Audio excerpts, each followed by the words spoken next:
আপনজনদের। আমরা একত্রিত হয়েছি বিগত প্রায় 20 বছর ধরে ছোটদের নিয়ে যে নাট্যচর্চা আমরা করবার সাহস এবং সুযোগ পেয়েছি, সেই সুযোগ ও সাহসের ফল হিসাবে প্রত্যেক বছরই আমরা আয়োজন করি শিশু কিশোর নাট্য উৎসবে। সেই উৎসবের আজ প্রথম সন্ধ্যায় আপনাদের সকলকে আমরা শ্রদ্ধা ও স্বাগত জানাই। মঞ্চে প্রথমেই ডেকে নিচ্ছি এই সন্ধ্যার বরেণ্য অতিথি, প্রিয় আপনজন, সম্মানের মানুষ শ্রী গৌতম মুখোপাধ্যায়কে। শিশু সংগঠক সম্মানীয় অপূর্ব কুমার দাস বাবুলাকে মঞ্চে রাখছে। অন্যতম ব্যক্তিত্বকে মঞ্চে ডেকে নিচ্ছি মহোদয়।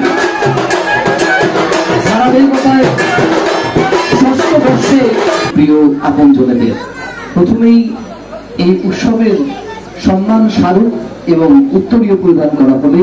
আমার মধ্যে উপস্থিত সকলের প্রিয় আপনজন শ্রী গৌতম মুখোপাধ্যায়কে তুলে দেবেন সম্মানের আপনজন সপ্তপদীর সভাপতি শ্রী সত্যেশ সরকার মহোদয়। তাই বিশিষ্ট নাট্য জগতের শিশু এবং নাট্য মহলের অত্যন্ত প্রিয় মুখ আমাদের আপনজন, তাকে আমরা শ্রদ্ধা নিবেদন করলাম।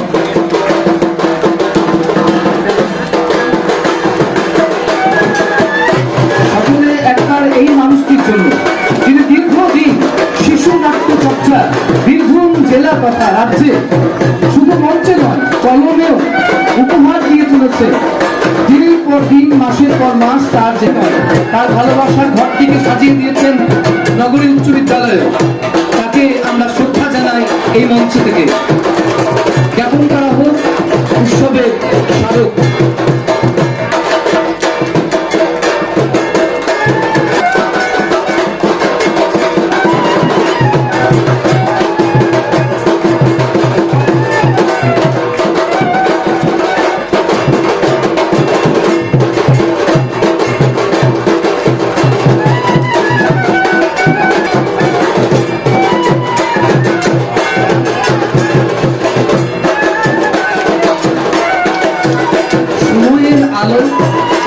আলোর সময় এই সব ভাবনাতেই আমরা শিশু মহলকে আমি রাজা হব, আমি সবথেকে ছোট, আমি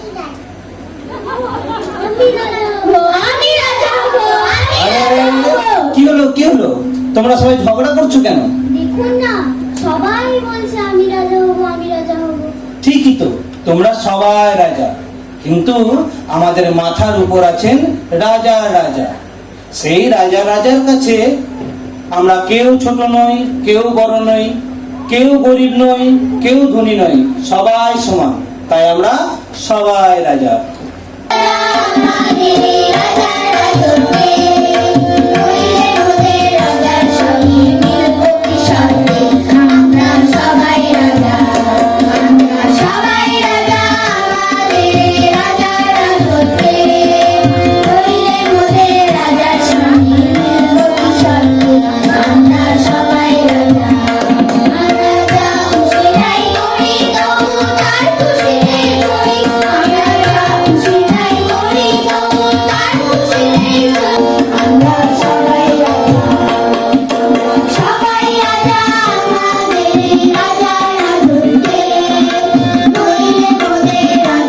এখানে আমাকে আসতে হবে।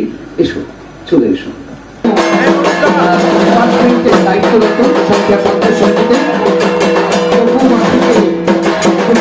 নাট্য ব্যক্তিত্ব ও গুণীজন মঞ্চের সামনে উপবিষ্ট সুধীজনকে আমার শ্রদ্ধা, সম্মান ও ভালোবাসা জানিয়ে দুটি একটি কথা বলবো।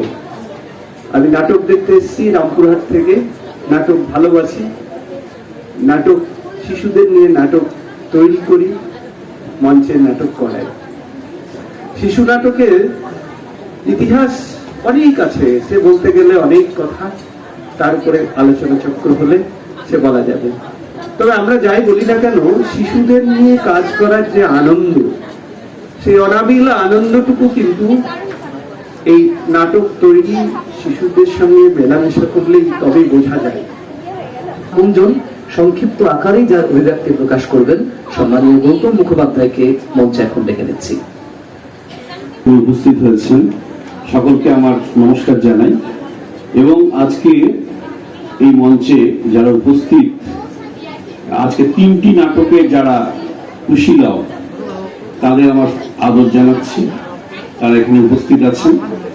বাংলায় মৌলিক ছোটদের নাটকে, শিশু নাটকের বিরাট এক সম্ভার। সেই রবীন্দ্রনাথ থেকে শুরু করে উনি বলেছেন সুকুমার, উপেন্দ্র কিশোর, লীলা মজুমদার থেকে শুরু করে এখন পর্যন্ত সুনির্মল বসু অনেকে নাটক লিখেছেন। যারা বড়দের নিয়ে নাটক লিখেছেন, সাহিত্য চর্চা করেছেন, তাদের কখনো না কখনো মনে হয়েছে যে একটা ছোটদের নাটক লিখলে কেমন হয়, লিখেওছেন তারা। এবং সব থেকে বড় কথা, এই বিপুল যে সংগ্রহ, তার একটা সংকলন করেছেন রায়বাড়ির একজন বিখ্যাত মানুষ প্রসাদ রঞ্জন রায়। তাতে আমরা দেখতে পাই যে কি বিরাট সম্ভার মৌলিক নাটকে। কিন্তু এর বাইরে আর একটা বিরাট বড় আমাদের রত্নখনি আছে, তা হচ্ছে অজস্র ছোট গল্প, উপন্যাস ছোটদের জন্য লেখা। কখনো কখনো মনে হয় যে সকলকে এই উৎসব, ছোটদের শিশু নাট্যের চর্চা এবং ধারাবাহিক আয়োজনে একজন অভিভাবক হিসাবে ডক্টর উজ্জ্বল মুখোপাধ্যায় এখন কথা বলবেন। দর্শক রূপে এসেছেন, কিন্তু তারা অভিভাবক। তাদের কাছে একটি অনুরোধ, নাটক নিজে কোনো কলা মাধ্যম নয়। নাটক হচ্ছে সমস্ত কলা মাধ্যমের একটি সমন্বিত প্রয়াস। এই কথাটা কেন বলছি না, আমরা আমাদের ছেলে মেয়েদের নানাভাবে শিক্ষিত করার চেষ্টা করি। তারা স্কুলে যায়, স্কুল ছাড়াও আরো নানা জায়গায় যায়, কিন্তু যদি বলা হয় এক জায়গায় গেলে সবকিছু পেতে পারে, সেটা হচ্ছে নাটক। তাই আমার শুধু এইটুকুই আবেদন যে আমাদের প্রজন্মকে যদি ঠিক পথে ঋজু শিরদাঁড়া নিয়ে যদি এগিয়ে নিয়ে যেতে হয়, তাহলে অবশ্যই আমরা এই যে শব্দটা বলি সর্বশিক্ষা মিশন বা সর্বশিক্ষা অভিযান, এই সর্বশিক্ষাই হচ্ছে নাটক। নাটক এমন একটা মাধ্যম যে নাটক জানে সে সব জানে। তাই আপনার শিশুকে নাটকের ক্ষেত্রে নিয়ে আসুন। বড় হয়ে সে অভিনয় করবে বলে নয়, বড় হয়ে সে যাতে মানুষ হয়, সেই প্রকাশিত আলোয় আমরা এই গরমের দিনেও একটা অন্যরকম উষ্ণতা অনুভব করি। ভবানীপুর সপ্তপ্রদীপ সংস্কৃতি সোসাইটি একেবারে শিশু সংগঠন হিসাবে উঠে আসা একটি দল। আমার চোখের সামনে ওরা বড় হয়েছে, অনেক বড় হয়েছে, আরো বড় হবে। কিন্তু এই বড় হবার মূল সোপান হচ্ছে ছোটদের দিকে আদরে যত্নে নজর দেওয়া। সেই আপনাদের শুরু হচ্ছে প্রথম নাটক মিনিট চারেকের মধ্যে।